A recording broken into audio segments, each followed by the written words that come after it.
అదరగొట్టే కారం రంగు రుచి ఆచి కారం పొడి. తెలుగు వారి #1 చాయిస్ తెలుగు మ్యాట్రిమోనీ.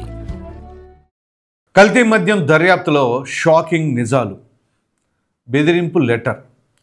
మరి ఆ షాకింగ్ నిజాలేంటి, దర్యాప్తులు ఏం తెలియంది, మరి ఈ బెదిరింపు లెటర్ ఎవరిని బెదిరించారు, ఎందుకు బెదిరించారు అనేది కూడా మీకు ఈ వీడియోలో స్పష్టంగా తెలియజేస్తాను. ఇక వివరాల్లోకి వెళ్ళినట్లయితే ఈ కల్తీ మద్యం ఏదైతే ఇబ్రహీంపట్నంలో కావచ్చు, మొలకల చెరువులో కావచ్చు లభ్యమైనటువంటి ఈ మద్యానికి సంబంధించి ఏదైతే సిట్ ఎక్సైజ్ అధికారులు దర్యాప్తు చేస్తున్న తరుణంలో వాళ్ళకి లభించిన ఆ యొక్క ఆధారాలు చూసినట్లయితే కొంత షాకింగ్గానే ఉన్నాయి. సరే, ఇందులో ప్రధానంగా అధిక మొత్తంలో విపరీతంగా మనీ ట్రాన్సాక్షన్ జరిగినట్లుగా, అది కూడా బ్యాంక్ అకౌంట్స్ నుంచి, యూపీఐ ఐడి నుంచి అధిక మొత్తంలో ఈ లావాదేవీలు జరిగినాయి. అది కూడా కొన్ని సంవత్సరాలుగా జరుగుతున్నాయని చెప్పేసి వాళ్ళు సేకరించడం జరిగింది. అందులోనూ ఈ నకిలీ మద్యానికి సంబంధించిన ముడి సరుకుకి, ఇతర ఖర్చులకు కూడా అధిక మొత్తంలో ఈ యొక్క ట్రాన్స్ఫర్స్ అయితే జరిగినాయట. ఇక గోవాకి చెందినటువంటి బాలాజీ, ఈ బాలాజీ నుంచి రెక్టిఫైడ్ స్పిరిట్, ఆ రెక్టిఫైడ్ స్పిరిట్ని అద్దేపల్లి జనార్దన్ కొనుగోలు చేయటం, అలాగే ఈ బాలాజీ స్వయంగా ఇబ్రహీంపట్నం మరియు మొలకల చెరువు రావటం, అక్కడ 1:1/4 నిష్పత్తిలో స్పిరిట్ని, నీటిని కలిపేసారని చెప్పేసి నిర్ధారించారు సిట్ ఎక్సైజ్ అధికారులు. సో అంటే ఆ గోవాకి చెందిన బాలాజీనే ఈ ప్రకారంగా చేశారంటే స్పిరిట్ తయారు చేయటం ఈ మద్యానికి సంబంధించి. అలాగే ఇది తొలుత 2023 మార్చిలో ఇబ్రహీంపట్నంలో 1200 లీటర్ల నకిలీ మద్యం తయారీ చేయటం, అది కూడా సీసాల్లోకి నింపటం. అది ఎటువంటి సీసాలంటే తెలుసా మీకు, చెప్తాను ఇప్పుడు.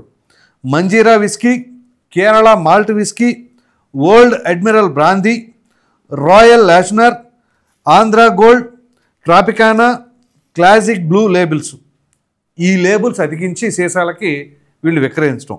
సో మరి ఈ సీసాలు కూడా సేమ్ అదే షేప్లో ఉన్న సీసాలు కావాలిగా, సో విక్రయించడం. దీనికి 350 నుంచి 450 రూపాయలు ఒక్కొక్క లీటర్కి బాలాజీకి చెల్లించారట. అలాగే జనార్దన్, ఈ అద్దేపల్లి జనార్దన్ 20 లక్షల రూపాయలు చెల్లించారు. అలాగే ఈ సుదర్శన్ ఉన్నారు కదా, బాలాజీ కొడుకు అయినటువంటి సుదర్శన్, ఆయన ఖాతాలోకి ఈ జనార్దనే చెల్లించింది 20 లక్షల రూపాయలు బాలాజీకి, అలాగే 2.5 కోట్ల రూపాయలు ఆయన కొడుకు అయినటువంటి సుదర్శన్కి.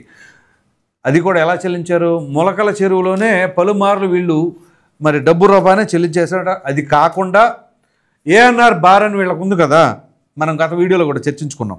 ఆ ఏఎన్ఆర్ బార్ అకౌంట్ నుంచి కూడా విపరీతంగా లావాదేవీలు అయితే జరిపారు. సో 2019 నుంచి 2025 అక్టోబర్ వరకు ఏఎన్ఆర్ బార్ నుంచి అధికంగా ఈ నగదు బదిలీ అనేది జరిగింది.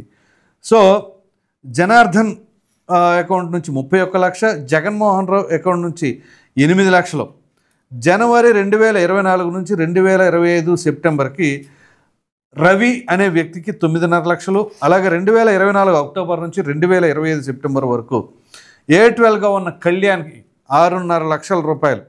ఈ కళ్యాణ్ ఖాతాలో మొత్తం మీద 1,24,00,000 రూపాయల ట్రాన్సాక్షన్స్ జరిగినాయి.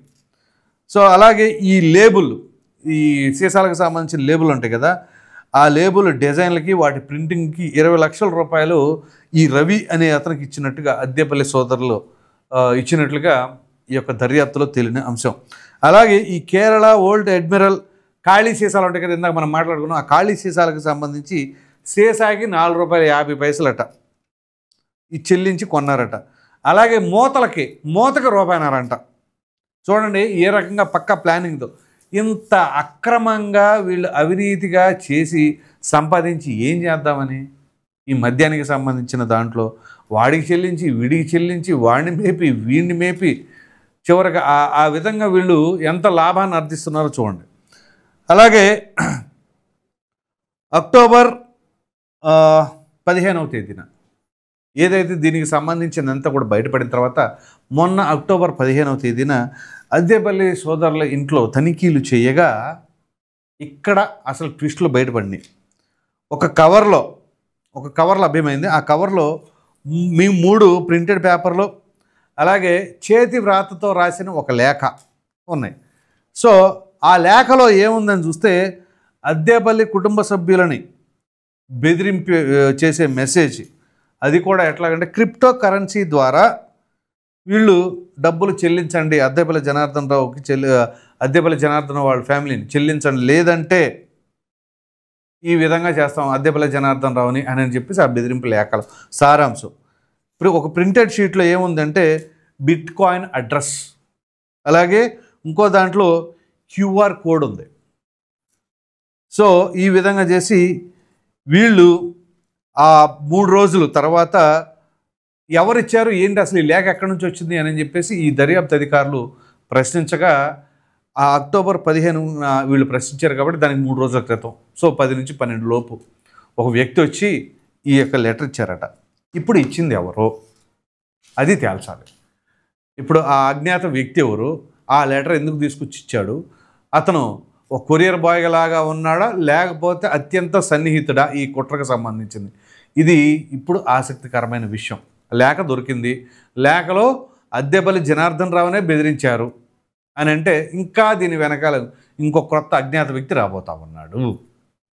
సో ఇది చూడండి, ఒక కల్తీ మద్యానికి సంబంధించి మనం అధిక మొత్తంలో అక్రమంగా సంపాదించేద్దామని కక్కుర్తి పడితే చివరికి ఈ అద్దేపల్లి జనార్దన్కే ఒక బెదిరింపు లేఖ. ఆ కుటుంబ సభ్యులేంటి ఈ జనార్దన్ని ఏదో చేసేస్తాం, సో ఆ విధంగా మీరు వాళ్ళు క్యూఆర్ కోడ్ పంపించారు, క్రిప్టో కరెన్సీ రూపంలో చెల్లించండి అన్నారు. ఇది పరిస్థితి. సో అంటే అక్రమంగా ఏదైనా సరే చేయదలుచుకున్నప్పుడు ఆటోమేటిక్గా ఇటువంటి వ్యతిరేక పరిస్థితులన్నీ వస్తాయి. సో అదే సాదాసీదాగా అతను అంతకుముందు ఏం చేసుకుంటే మామూలుగా సాధారణంగా అతనికి బార్ ఉంది, ఆ బార్ రన్ చేసుకోండి, మిగతా వాళ్ళు బార్ రన్ చేయట్లేదా? ఇప్పుడు ఆల్ ఆఫ్ ఏ సడన్గా మనం అక్రమంగా సంపాదించాలని ఇప్పుడు జోగి రమేష్ వచ్చేసి మీకెందుకు నేనున్నాను మీరు విచ్చలవిడిగా అంటే, ఈ మద్యం కల్తీ మద్యం తయారు చేయించేది డిస్టిలరీస్ పెట్టించింది జోగి రమేషే, దాన్ని పట్టించింది జోగి రమేషే. సో చూడండి ఎంత పక్కా స్కెచ్చో. ఒకవేళ వీళ్ళు పట్టిస్తాం అంటే పట్టించడం వల్ల ఏంటి బెనిఫిట్ అని అంటే జగన్మోహన్ రెడ్డి దగ్గర బ్రహ్మాండంగా మార్కులు కొట్టేయచ్చు, కూటమి ప్రభుత్వం పైన విషం చిమ్మేసేయచ్చు. అది ఎప్పుడు వీళ్ళు అనుకున్న ప్లాన్ సక్సెస్ఫుల్గా జరిగితే, బిడిచి కొడితే ఏమైద్ది అప్పుడు మొత్తం తిరిగి రివర్స్ అవుద్ది, బూమరాంగ్ అయిందంటారు కదా, తిరిగి అదే పరిస్థితి వచ్చింది. ఇప్పుడు జోగి రమేష్కి బిగిసింది, మరి ఆ పార్టీ పరిస్థితి ఆ పార్టీ ఇప్పుడు డిఫెండ్ చేసుకునే పరిస్థితిలోనే ఉంది. ఎందుకంటే జగన్మోహన్ రెడ్డి కూడా డైరెక్ట్గా ప్రెస్ మీట్ పెట్టామంటున్నారు, అయ్యయ్యో జోగి రమేష్కి ఏమీ తెలియదు అని చెప్పేసి చెప్పే ప్రయత్నం. ఇప్పుడు అక్కడ సాక్ష్యాధారాలు చూస్తే సిట్ ఎక్సైజ్ అధికారులు తెలుస్తున్న దాన్ని బట్టి వీళ్ళ యొక్క కుట్రలో ఏ రకంగా ఉన్నాయో అర్థం చేసుకోండి. అది ఎక్కడ నుంచి ఎక్కడ దాకా వచ్చింది. ఏదో కల్తీ మద్యంలో ప్రభుత్వాన్ని అబాస్పాలు చేయడం కోసమే మనం ఈ రకమైన చేద్దాం అనుకుంటే మొత్తం బయటకు వచ్చింది. మరి ఇప్పుడు అమ్మవారి మీద నేను ప్రమాణం చేస్తాను, నా కుటుంబ సభ్య సమేతంగా వచ్చేసి చేశాను, లేకపోతే నార్కోటిక్ టెస్ట్కు రెడీ అని చెప్తే ఏంటి నార్కోటిక్ టెస్టు? ఇప్పుడు ఆ కుటుంబ సభ్యులు ఏమనుకుంటారు? ఇప్పుడు మరి ఆ కుటుంబ సభ్యులకు తెలుసో తెలియదో వాట్ ఎవర్ ద రీజన్, ఇప్పుడు ఇతను ప్రజా జీవితంలో ఉన్నాడు, మరి ఆ ప్రజలు ఏమనుకుంటారు? అబ్బా మన జోగన్న నా అక్రమంగా అరెస్ట్ చేశారు అని చెప్పేసి అనుకుంటారా, లేకపోతే ఇదంతా వాస్తవం అనుకుంటారా? కొన్ని సాక్ష్యాధారాలు ఏమీ లేకుండా ఉంటే ఓకే వాళ్ళు చెప్పింది కరెక్టే అని చెప్పేసి అనుకోవచ్చు. కానీ ఇక్కడ బలంగా సాక్ష్యాధారాలు లభిస్తూ ఉన్నాయి. ఇప్పుడు ఆ బెదిరింపు లేక ఎవరిది, ఇది చాలా ఆసక్తికరంగా ఉండబోతుంది. ఇప్పటివరకు ఈ క్యారెక్టర్ లేదు, మరి కొత్త క్యారెక్టర్ ఎవరు, ఆ బెదిరించింది ఎవరు, డబ్బు కోసం బెదిరించారా, ఇంకా దేనికైనా బెదిరించారా ఏంటి అనేది మరి ఖచ్చితంగా సిట్ అధికారులు ఇప్పుడు ఈ మద్యానికి సంబంధించిన వ్యవహారం ఎలా తెలుస్తున్నారో అలాగే ఈ లెటర్ పంపించిన వ్యక్తి, లెటర్ రాసిన వ్యక్తి ఏంటి అని చెప్పేసి ఎవరు అని చెప్పేసి అయితే తేల్చవలసిన బాధ్యత ఉంది. అవసరమైతే ఫారెన్సిక్ ల్యాబ్కి పంపిస్తారు, పంపించిన తర్వాత మరి ఆ ఫింగర్ ప్రింట్స్ తీసుకుంటారా లేకపోతే దస్తూరి ఎవరిదని చెప్పేసి పట్టుకుంటారా? ఈ లెటర్ అనేది అత్యంత కీలకంగా మారబోతుంది. ఈ ట్విస్ట్తో అసలు ఇంకా చాలా ఆసక్తికరమైన విషయాలు బయటకు వస్తాయి అనడంలో ఎటువంటి అతిశక్తి లేదు. మరి చూద్దాం ఆ దర్యాప్తులో ఎప్పుడు ఎవరు ఆ క్యాండిడేట్ ఎవరు అని తెలుస్తారో అనేది అది పెద్ద బాంబ్ బ్లాస్ట్గా ఉండబోతుంది. మరి చూద్దాం ఆ బాంబ్ ఎవరు ఏంటి అనేది. ఈ వీడియో పైన ప్రధానంగా ఈ కల్తీ మద్యానికి సంబంధించిన దాంట్లో సిట్ అధికారులు సేకరించిన ఆధారాల్లో ఈ బెదిరింపు లెటర్ దొరకడం పైన ఎవరు రాసి ఉంటారని మీరు అనుకుంటున్నారో ఖచ్చితంగా కామెంట్ సెక్షన్లో తెలియచేయండి. Thank you.